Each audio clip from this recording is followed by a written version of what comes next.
What's going on? The full moon in Sagittarius is coming up, so you know what that means. Let's lock in and discuss the astrology from now until the next new moon. If you've never seen me before, I'm Sammy, the owner of Infinity Aura Avenue, where I curate a bunch of stuff that's good for your aura, from merch to candles to oils and skincare. And today we're going to talk about the astrology. If this is not your first time here, welcome back. I have good news. I think I've figured out how to show you the chart with, like, I don't know what I would call it, live feed, so that you can see, like, I can use the pointer on the computer to show you what I'm talking about. So we're going to stick with the chart. The table is probably no more. I'm going to find something to do with that. Maybe we'll talk about that. Anyway, let's get into the astrology. I want to start with Thursday, May 28th. So we'll just bring up the chart. And as usual, if you're watching me on Instagram, you're gonna have to join me on YouTube or TikTok, because Instagram is 3 minutes and we're gonna talk about a lot of astrology. So I'll see you over on one of those channels. First of all, this is the wrong chart. Let's start with that. So May 28th, like I said, the full moon is on the 31st. So we're going to back up a couple days so we can see what the vibe is leading into the full moon. And then we will catch it all the way up until the new moon in Gemini, which is on June 14th.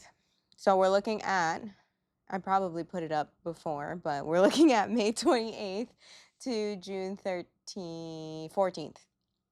So May 28th, we've got here Sun and Uranus in Gemini, right?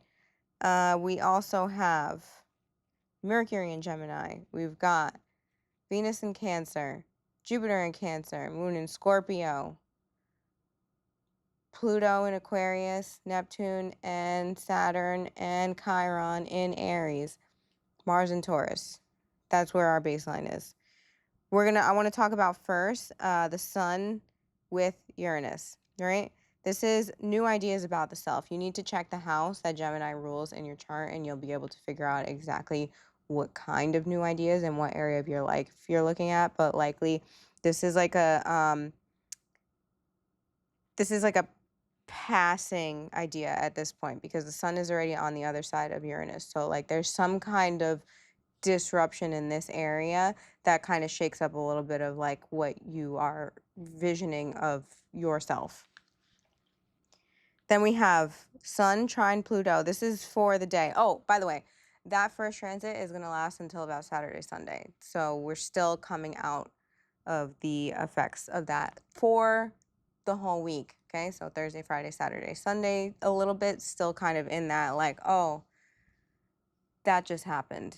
All right, this changes things a little bit. Then we've got the Sun in Gemini trine Pluto Aquarius over here, okay? This is for the day, and this helps bring in that change of the self by way of Pluto retrograde in Aquarius. So you kind of want to see how that applies to you. You look at Aquarius for what Pluto is doing in your chart. We've talked about this before, what the Pluto retrograde means, and to check the house. And that's going to be the way that you're going to see this transformation helped out a little bit. On the same day, we've also got the Moon in Scorpio trine Venus in Cancer. Moon in Scorpio is tight emotionally, but the trine to Venus in Cancer helps it along. So this is like, maybe you're holding on to something emotionally, but an interaction with a friend eases that intensity for you a little bit. So Scorpio, Moon in Scorpio is a little like you're really, really holding on to it, trying to process whatever. And it can be a tough transit. But this Cancer energy kind of like brings in a little bit of alleviation. For the same day, the moon is opposite Mars. So Mars in Taurus is just kind of pulling at the moon in Scorpio and trying to stick to routine. But the heavy Scorpio moon is like weighing itself down. It's like a very brooding energy. And like this, I talked about Taurus and Scorpio as like we're in the routine of what we're doing right now, right?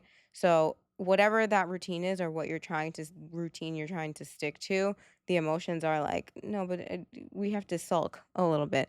But then you have that energy of Cancer that's like, oh, but this is nice over here, and that made me feel better a little bit. So there's a little bit of this push and pull between these planets here. We've got Venus in Cancer, square Saturn in Aries, and that's we've got in this energy until Sunday. This is the challenge to the Scorpio moon relief. So like we have that kind of like balancing energy that I talked about, but this is a challenge to that also because responsibilities might get in the way of that Venus and Cancer stuff. So it's almost like you want to have this conversation with this friend, but like you can't because of certain things. So like that energy's kind of coming through a little bit. But Venus is here for a while after she gets out of the square anyway. So there's still that opportunity to have that energy. So if that's frustrating you a little bit that I'm trying to do this, like I really want to connect with people in this certain way, but I have all these things in the way, it just give it some time. We'll move out of that energy, but we're here for this day. We're still talking about Thursday, May 28th. All right, so let's look at Friday the 29th. So the vibe shifts here are that the moon trines Jupiter, but then it goes opposite Uranus before it's opposite the sun. So before this full moon, it's going to go opposite Uranus. So the Scorpio moon baggage begins to subside because we're also moving out of the moon in Scorpio at this time. We're towards the end of the moon in Scorpio on Friday. And what I wrote here is realizing that who you are becoming isn't matched with the emotions that you're holding on to. This builds up to the full moon.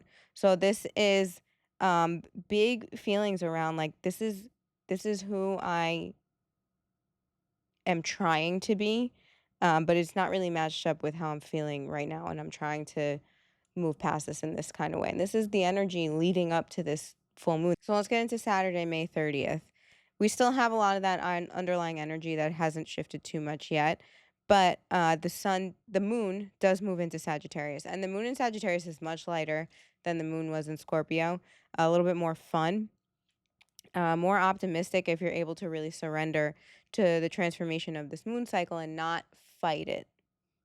Because remember, there is this underlying energy where we have the sun and Uranus together, and this idea of the self in this area of your life is kind of like, whoa. So you have to kind of let that idea of who you thought you were go so that you can figure out how to work with this moon. Then we have the full moon on the 31st. It is exact at 4:45 a.m., but as you can see, this energy bleeds over from one day to the next. So you're already working in this energy, and then this full moon in Sagittarius is just about releasing a lot of the heavier stuff. And on the same day, the sun comes out of that conjunction with Uranus. They're still here both in Gemini, but they're not as close anymore. So that energy of like that shock of like, wait, who am I in this area has kind of subsided a little, but obviously like you can't go back. We're in this energy now. It's happened to us. So we're in this energy of trying to navigate it at this point. So this full moon essentially is about releasing that and embracing this new sense of identity. And you have to do this through the Sagittarius moon lens. And the Sagittarius energy of any kind of release is like you give it to God. Somebody's not gonna like that I said that, but like you just okay, here we are. Here we are. Now what's next? There's not a lot of like, oh my goodness, what am I gonna do? How do I structure these things in a line? Like it's not really about that right now. Right now it's just like, okay, well, I see that. I see that picture. I understand it. I don't really, maybe you don't really know where to go next, but like something has to be different. We have to acknowledge that. You need to look at the houses that Gemini and Sagittarius rule in your chart to understand what area of your life that's going to pertain to. You might already know, you might have a good idea, but it will help to look at the chart and see. What's hard about this is Saturn is still square Venus. So, like, while we're in this, there's still this sense of responsibility in the way of trying to enjoy this energy of okay, maybe I don't know, but that's all right because that's how you have to view it through this Sagittarius release lens. But then it's like, but I have so much to do. But then by Monday, a lot of that subsides. So let's look at Monday, the 1st. Can you believe it's June already? I keep going. hours and I want to go days. Okay. June 1st. Let's look at Monday, June 1st. So Monday, June 1st, we've got the sun forms a sextile to Saturn. The moon, where is the moon? In Sagittarius still, forms a trine to Chiron. Obviously, there's other aspects that are here, but these are the ones I want to talk about the most. So if you want to talk about the other ones, you can look them up. This is free content. Or you can hire me to read your chart. You know, I do that too. Anyway, Mercury goes sextile Chiron as well. Venus is coming into a conjunction with Jupiter. So now we're getting close in this. You're going to start to feel this energy. This is what I talk about when I say, like, it's not just exact on the day. This energy is starting to come in now, this conjunction. And it goes exact within the next week or so of this. I'll give you guys a date when we get there. Then we've also got the moon opposite Mercury right here, right? So this is the building blocks of who you're becoming are aligning with the restructuring of your identity.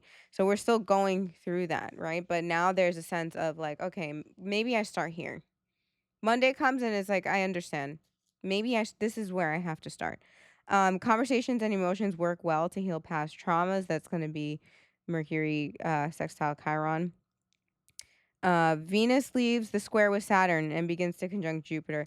This is lighter, becomes a little bit lighter. This is more playtime, better for relationships, sweeter energy. There's not a sense of like responsibility looming over trying to have a good time. Things loosen up in that area a little bit. Then we have the moon opposite Mercury, conversation that's challenging to feelings. And by the end of the day, Mercury enters Cancer. This is a shift from thinking and speaking to understand into thinking and speaking about feeling. I know that sounds really sweet and cute, especially if you're somebody that's like all in your head. Sometimes I do want you to keep in mind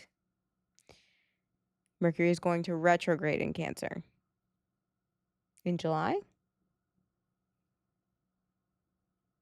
at the end of June. Okay. So if you've been with me for a while, you know that once we get into this energy of where Mercury is going to retrograde, we have to start paying attention to what's going on in that area where Mercury is in your chart, which is Gemini. Okay. So look at where Gemini is in your chart and see where Mercury is passing through. Cancer. I'm sorry. So look at Cancer in your chart at that point and see where Mercury is passing through in Cancer and where you're going to have these conversations and what's going to come back later on. Let's take a look at June 2nd. There's not a lot that goes on June 2nd. The moon trines Mars. A lot of the other energy is very similar, but then we also have Mercury makes a square to Neptune until that Friday. This is good, just a good mood, productive day. The moon's also in Capricorn at this time, so busy, just busy, busy. But this is where you start to see this square come in, this Mercury square Neptune shift come in. And this is conversations and feelings that kind of clash with this idea of how you're changing yourself. So pay attention to that because you don't want to let it affect you because you have things to do. That's just the energy of what might appear in your way. So we're going to look at Wednesday, June 3rd. Same thing, not much changes, but the Capricorn moon is productive. So it might cut into connecting with others as well. But the overall, we're just back in that energy for like a couple hours that day. So this is not like before where it was just I have responsibilities and I need to put these building blocks in place where it's getting me in the way of how I want to connect with people. So let's look at Thursday, June 4th. On that square, Mercury and Neptune, right? And we are still in this conjunction here. So just keep in mind, there is big connections here in love, romance. This is good for relationships. This is also pleasure, art, creativity. That's good energy for that. But then you do have this underscore of Mercury in Cancer which is like these emotions that are kind of like stepping on the toes of what you think is the bigger picture for yourself. And that's just a fight that's happening. You just have to be secure in what you're working on and let that pass. And the transits between Thursday and Friday are just kind of little moon transits, nothing too crazy. Um, but there is like a overall vibe of like, here's what I wrote. There's a sense of self-fulfilling, but actions unaligned with emotions. There's outer change may not be manifesting fast enough, and it can be frustrating. So, like I said, you do kind of have this shaken up identity idea of who you are coming off this full moon, and like there's a little bit of a shift here in what you want to do next. So you kind of make those tweaks. Sometimes there's these conversations that are triggering a little bit. Should I be doing this? Should I not be doing this? Am I on the right path? Did I make the right change?